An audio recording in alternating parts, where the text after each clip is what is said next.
Au-dessus des puissances, au-dessus des rois, au-dessus de la nature et de la création,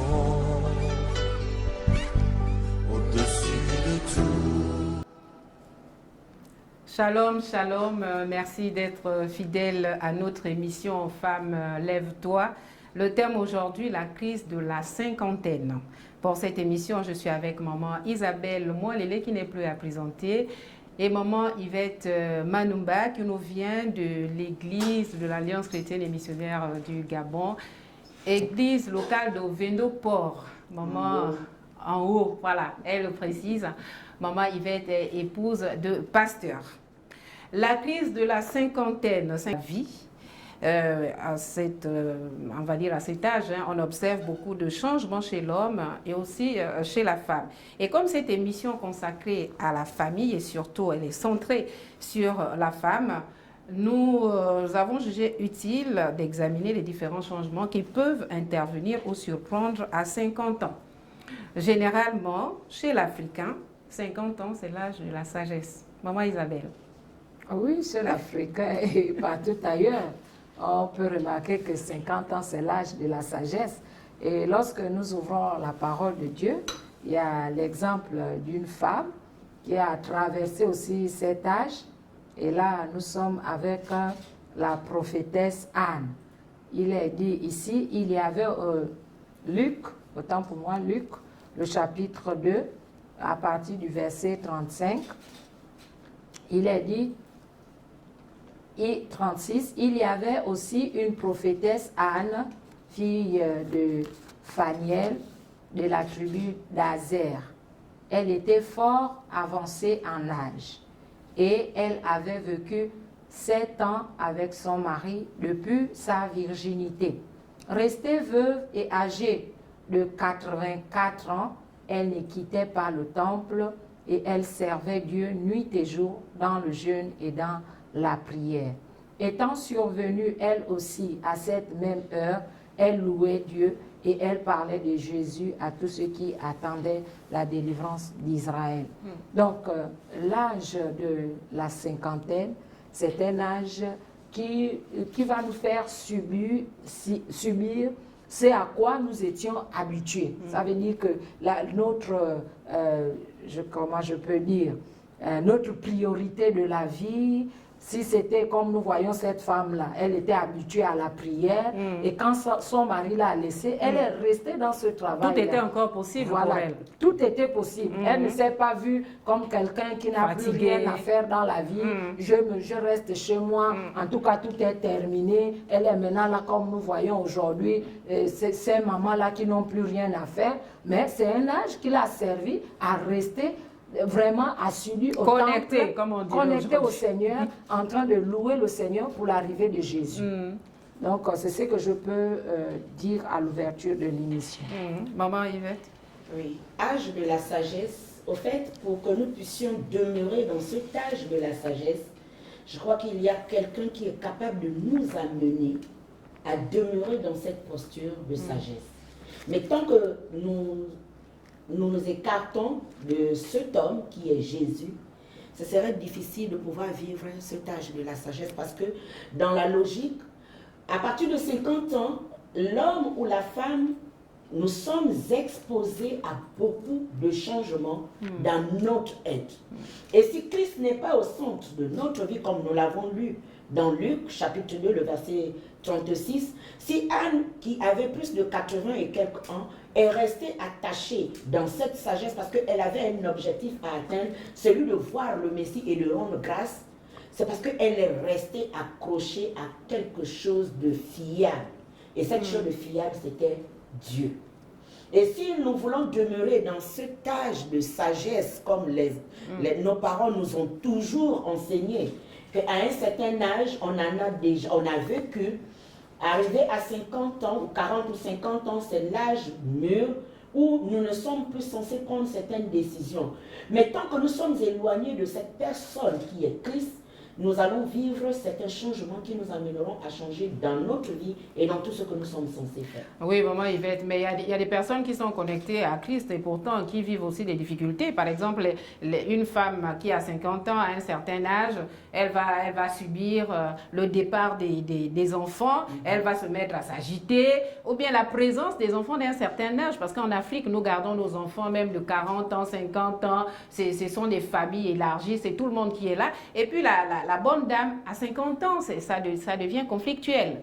Et pourtant, même les chrétiennes sont confrontées à ces difficultés. Effectivement, maman Esther, tout dépend de comment nous appréhendons ces difficultés dans notre vie. Parce qu'on peut avoir Christ. Avoir Christ n'est pas synonyme de ne pas vivre des épreuves, telles que le départ des enfants pour certaines, et pour d'autres, le comportement des enfants, parce qu'à un certain âge, nos enfants ont tendance aujourd'hui en Afrique à attribuer nos parents le sorcier quand ils ont déjà atteint un âge avancé. Mais tout dépend de comment nous recevons la chose. Moi, je pense, à mon humble avis, Christ en moi, l'espérance de la gloire. Quel que soit ce que je peux être amené à vivre, que ce soit le départ des enfants, que ce soit des enfants qui ont déjà atteint un certain âge, mais qui sont encore dans ma maison, au fait, tout dépend de l'état de mon cœur. Comment est l'état de mon cœur? Et Christ se situe à quel niveau dans mon être? Est-ce que la manière dont les enfants vivent leur vie dans ma maison, est-ce que ça va ébranler ma foi? Je dis non. Si ma foi est basée sur la personne de Jésus et que j'ai des principes pour préserver mon cœur, parce que la Bible dit garde ton cœur plus que toute autre chose, car de lui viennent les sources de la vie. La cinquantaine peut être là, mais si mon cœur est centré sur la personne de Jésus, mon cœur sera inébranlable parce que je serai au-dessus des situations et cela n'aura pas un impact négatif dans ma vie. Maman Isabelle? Il faut ajouter, comme vient de dire maman Yvette, que le corps prend un coup parce qu'elle va remarquer que comme les cheveux tombent, les cheveux deviennent blancs, elle va remarquer que les forces qu'elle avait à 20 ans, c'est plus les mêmes forces qu'elle a aujourd'hui à la cinquantaine. Elle va remarquer que les choses qu'elle pouvait soulever lorsqu'elle avait...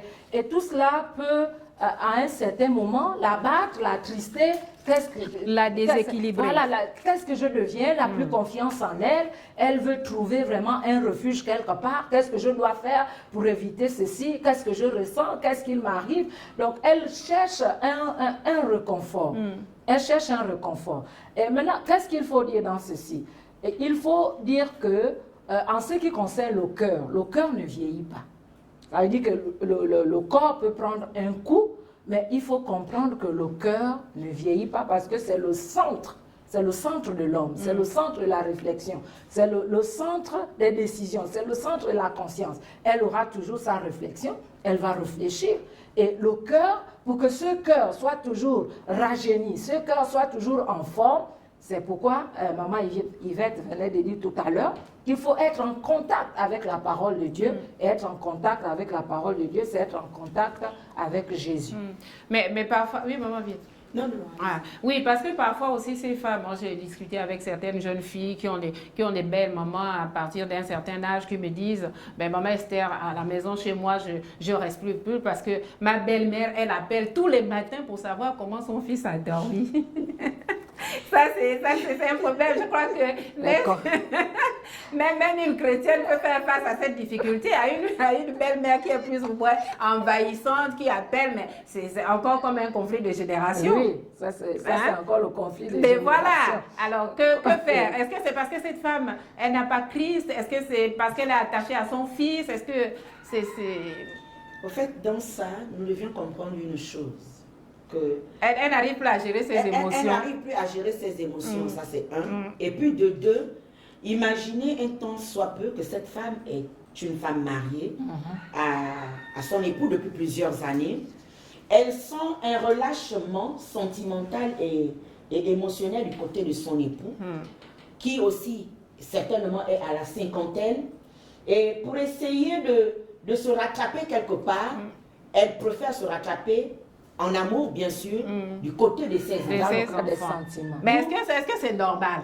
Non, dans la logique, c'est pas normal, maman. Esther. D'accord. Parce que quand une belle-mère vient déjà s'ingérer dans le foyer de son fils, même pour les chrétiens, parce que je sais qu'il y a des chrétiens qui le font, le foyer de ton fils n'est pas ton foyer. Tu as ton foyer. Si ton mari est encore vivant, gère tes problèmes dans ton foyer. Laisse ta belle-fille ou ta fille et Gérer aussi gérer aussi son leurs problèmes. quotidien.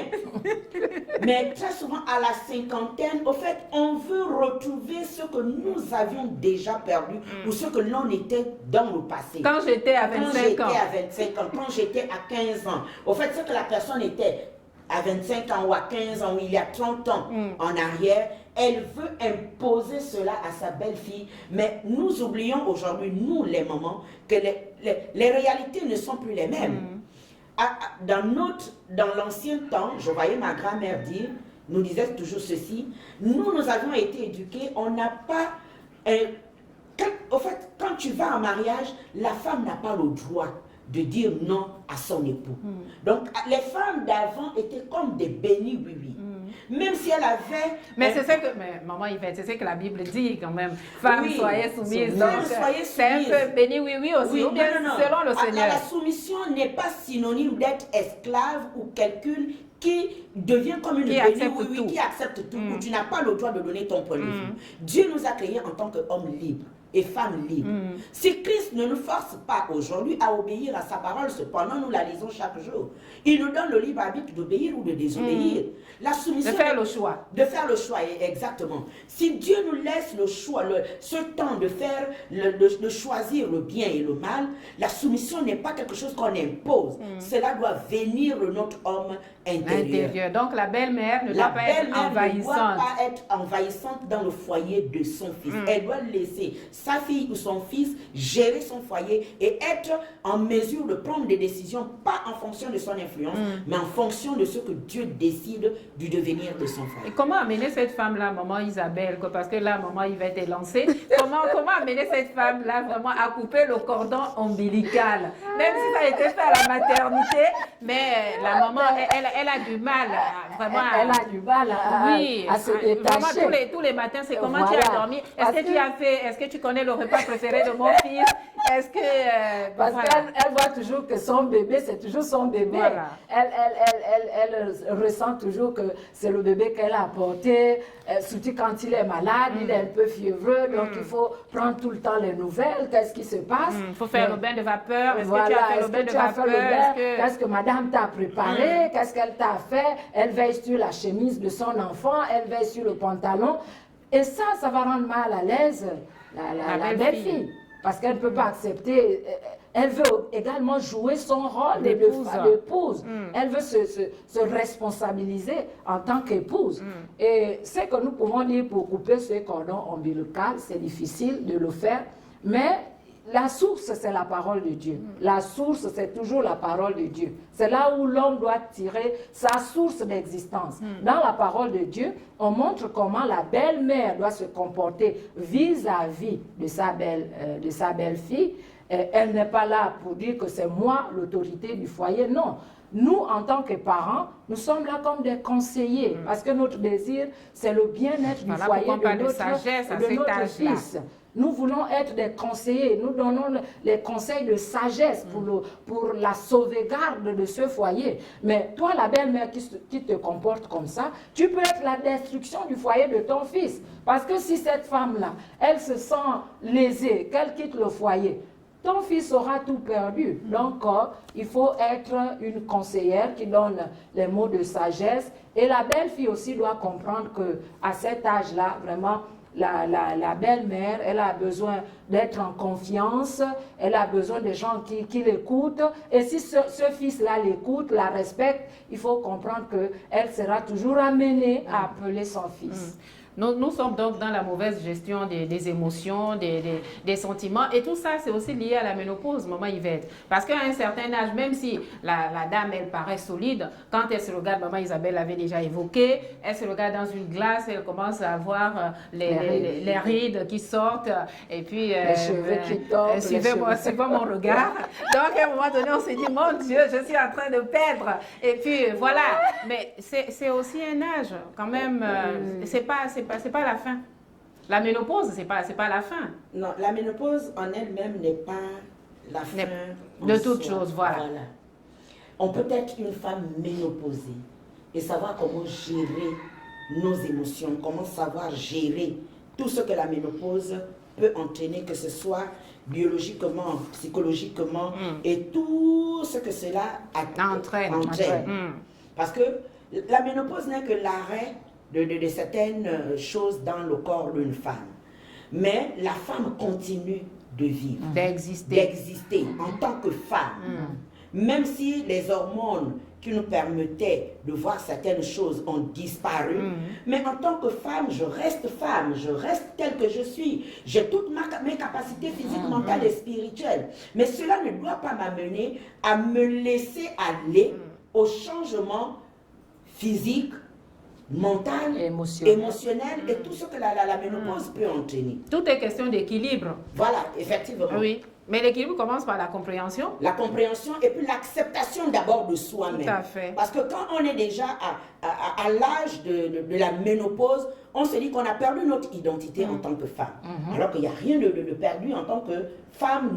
Tu restes femme et tu demeureras femme. Maintenant, tout dépend de l'éducation que nous avions reçue de nos aïeux. Parce que je me rappelle, ma grand-mère disait à partir de 45 ans, quand une femme ne voit plus ses menstrues, c'est pas normal qu'elle continue à avoir des rapports sexuels avec son époux. Et l'enseignement est allé de génération en génération. Je me rappelle, ma grand-mère s'est séparée d'avec son époux, elle n'avait même pas encore 50 ans. C'est la culture. Voilà, elle n'avait pas encore 50 ans. Donc, elle a coupé les ponts. Son mari avait une chambre, elle avait une chambre. Et nous grandissons dans cet élan. Ou bien, même si les deux sont dans la même chambre, mais rien ne peut plus se faire, que ce soit sexuellement. Il se limite dans la pensée du manger, d'accompagner son épouse au niveau des chants et ainsi de suite. Mais dans l'acte sexuel, tout était rompu. Et nous grandissons avec ça, où nous pensons que la ménopause, c'est l'arrêt de tout. Mais la ménopause n'est pas l'arrêt de tout. Mais oui, mais maman Yvette, la ménopause, c'est pas l'arrêt de tout. Mais quand la femme se regarde dans une glace, c'est quand même frustrant. C'est de se voir ridée, parfois des problèmes cutanés, parfois... C'est pas toujours la joie. Esther, le problème, c'est qu'il faudrait qu'à ce que dire à ces femmes-là? Ce que je peux dire à ces femmes, même si aujourd'hui on a des rides, on voit notre peau qui prend un coup, parce qu'on se retrouve avec nos cheveux blanchissent et autres, ça ne devait pas nous amener à une frustration de notre homme. C'est le cours normal. C'est le cours normal, voilà. Mais que l'on s'adapte avec ce que nous sommes aujourd'hui. J'ai vu des femmes de plus de 50 ans, mais quand vous voyez la maman, elle-même, elle pense qu'elle est déjà un produit fini, mais vous qui la percevez, ceux qui sont en contact avec elle, mais vous vous rendez compte qu'au fait, c'est à partir de 50 ans que la femme devient encore plus belle. Mais mentalement, elle-même, elle se néglige, elle se laisse aller, elle se laisse. Au fait, c'est nous-mêmes qui donnons à notre corps ce que nous ne... À cause de notre état d'esprit, voilà, maman Isabelle. Notre état d'esprit. Oui, maman Isabelle. Il faut parler terre à terre. Oui, bien parce sûr. Que là, nous sommes dans le cadre du foyer. Oui. Bon, lorsque cet âge arrive, il y a des craintes de part et d'autre, du côté de l'époux et de l'épouse. Du côté de l'époux, il veut, parce qu'à l'âge de la cinquantaine, lui, il veut voir sa femme comme une fille de 20 ans. Coquette encore. Voilà. Donc, quand il avait épousé. De ce côté, alors madame a peur. Parce que le monsieur, il veut voir une fille de 20 ans à la maison. Il est obligé de sortir pour aller trouver une petite qui va vraiment prendre soin de lui. Alors que, entre-temps, la femme a besoin de son époux à côté d'elle. pour gérer ses émotions. Parce qu'en ce moment-là, les émotions prennent un coup. Elle a peur de ce qui peut arriver. Elle a peur de la surprise. Et aujourd'hui, c'est regrettable pour nos papas. Nous voyons les papas de 80 ans, les papas de 60 ans. Au lieu de rester avec son épouse de la jeunesse à la maison, lui, il préfère aller dehors. Alors que lui aussi, il traverse également l'âge de la cinquantaine. De la décision. De la décision. Où il devait être là maintenant avec madame pour, en fait, le couple qui va par exemple jusqu'à 80 ans, est-ce que disons que c'est les relations sexuelles qui importent encore à ce couple? Non, c'est plus les relations sexuelles, mais c'est l'affection, c'est l'amitié, c'est la confidence, c'est l'accompagnement. C'est l'accompagnement, tout ce qu'ils ont bâti toute la vie, leur jeunesse, ils sont toujours ensemble, ils sont devenus des amis, ils sont devenus presque plus qu'une mère et un fils. Ça veut dire qu'elle ne peut plus trouver un homme comme ça ensemble. Donc, c'est un peu ça que je voudrais ajouter sur ce que maman mais il faut dire qu'en plus, peut-être des problèmes cutanés, de ce qui est visible, de ce qui est visible ou bien de ce que la femme porte elle-même comme état d'esprit, il y a aussi des problèmes internes. En fait, à l'intérieur de la femme, comme maman Yvette venait de dire, avec les hormones, c'est toute une agitation. Donc, le monsieur qui est à côté doit pouvoir comprendre dans quel état se trouve sa femme. C'est souvent difficile, maman Esther. C'est difficile chez l'homme de comprendre dans quel état se trouve la femme. Pourquoi? Parce que, au fait, la femme, en tant que porteuse de vie, a tendance à porter tout le fardeau du foyer. Et pour l'homme, il se dit, ce que moi je ressens, certainement ma femme ne le ressent pas. Parce que la femme est forte de caractère. Mais l'homme a sa manière à lui d'agir. Mais la manière de l'homme d'agir, au fait, fait en sorte, ou feront en sorte, pour ceux qui ne traversent pas encore la crise de la cinquantaine, feront en sorte que, au lieu de bâtir et de préserver leur foyer, cela va les amener petit à petit à briser la relation. À cause des incompréhensions. À cause des incompréhensions. Parce que là, ce que nous devions comprendre, au moins la femme peut se maîtriser. Mais la crise de la cinquantaine agit aussi rapidement chez l'homme que chez la femme. Chez l'homme, cela va l'amener à un comportement où il va ressentir une certaine lassitude, une irritabilité, une insatisfaction et une vague de nostalgie. Ah bon? Mais vous nous apprenez des choses, maman Yvette. Une vague de nostalgie. Nostalgie par rapport à quoi? Par rapport à tout. Il fait encore s'affirmer. Il regrette d'avoir vieilli. Il regrette certaines choses. Et à un moment donné, cette nostalgie va même l'amener à un ras-le-bol dans certaines choses. Où nous voyons certains hommes qui se déchargent de toute responsabilité familiale. Parce que cette nostalgie l'amène à agir de la sorte. Maintenant, il y a la routine. Donc, tout ce qu'il peut être amené à faire, que ce soit dans son lieu de travail, que ce soit au niveau de sa maison, vous allez vous rendre compte qu'il va tourner dans la routine et cela aussi l'amènera à vivre une certaine satisfaction de nouveauté, à la recherche de nouvelles choses. Quand il voit une femme passer, il se dit, il est attiré partout. Voilà, il est attiré partout. Mais il devient instable, émotionnellement, psychologiquement. Instable en tout, alors que la femme il est instable. Sentimentalement aussi. Sentimentalement, tout ça pourquoi? Parce qu'il souhaite vivre les rêves qu'il imaginait plus jeune. Ouais, ça c'est sûr. Qui n'a pas encore il va atteindre son objectif avant la fin des temps. Avant la fin des temps. Mais cependant, il est déjà à la cinquantaine. Diminuer de force. Et il y a même certains qui boivent et qui font tout. À 50 ans, quand vous regardez la personne à un certain moment, il ne donne plus que ce soit sexuellement. Mais comme dans sa tête, il se disait, ou il se dit, pour ceux qui vivent ça, il peut encore battre le record. Tout ça pourquoi? Parce que ces hormones, chez la femme, les hormones diminuent. Mais chez l'homme, il garde ces hormones la preuve qu'il peut encore procréer. Ah oui.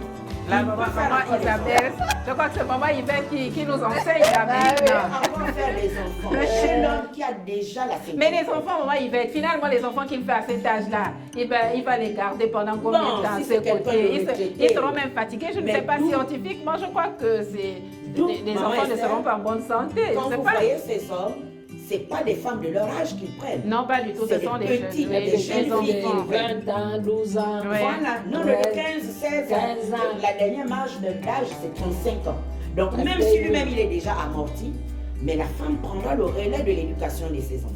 D'accord. Donc- Oui, mais là, c'est au cas où la jeune fille venait pour le Effectivement. mariage. Mais si c'est une jeune fille qui vient juste pour son plaisir, Mais elle se débrouille. Ce qui est important, c'est chez cette jeune fille, c'est les finances.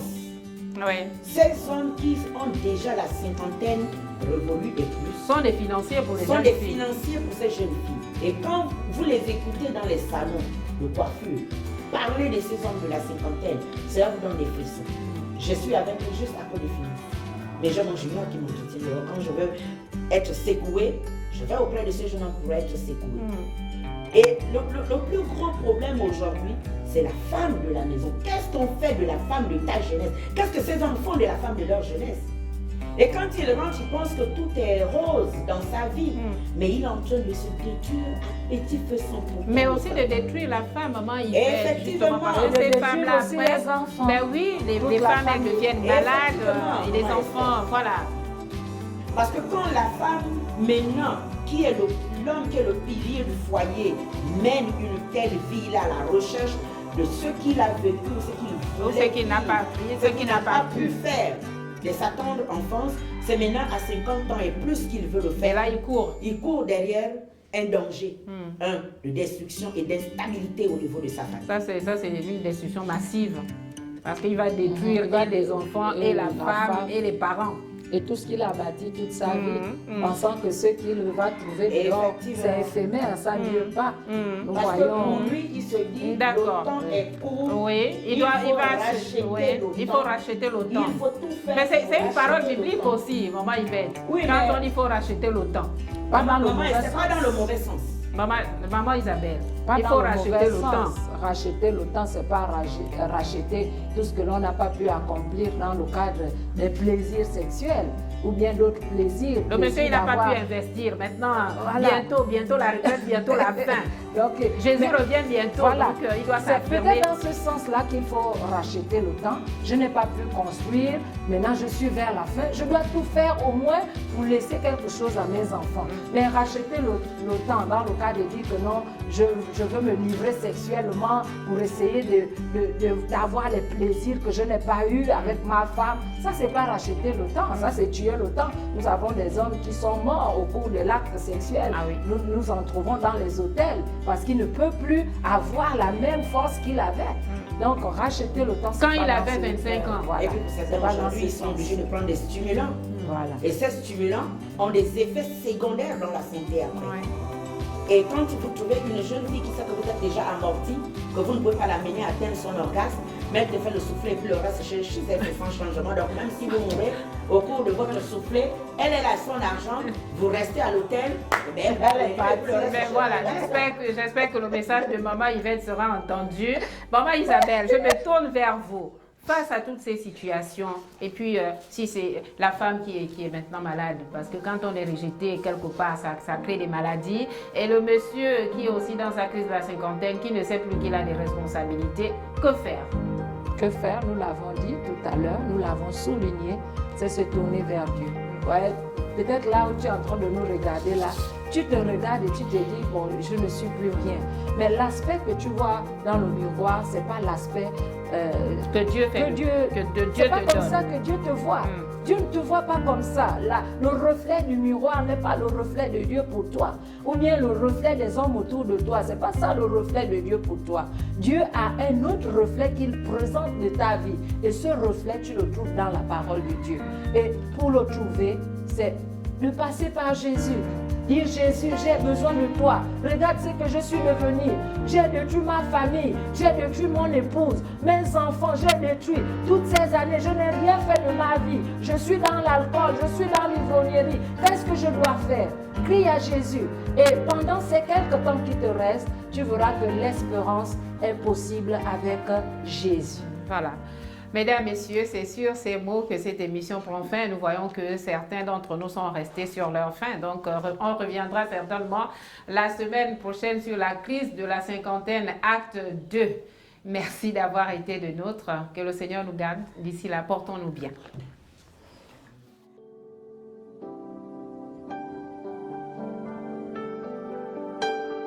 Au-dessus des puissances, au-dessus des rois, au-dessus de la nature et de la création, au-dessus de tout.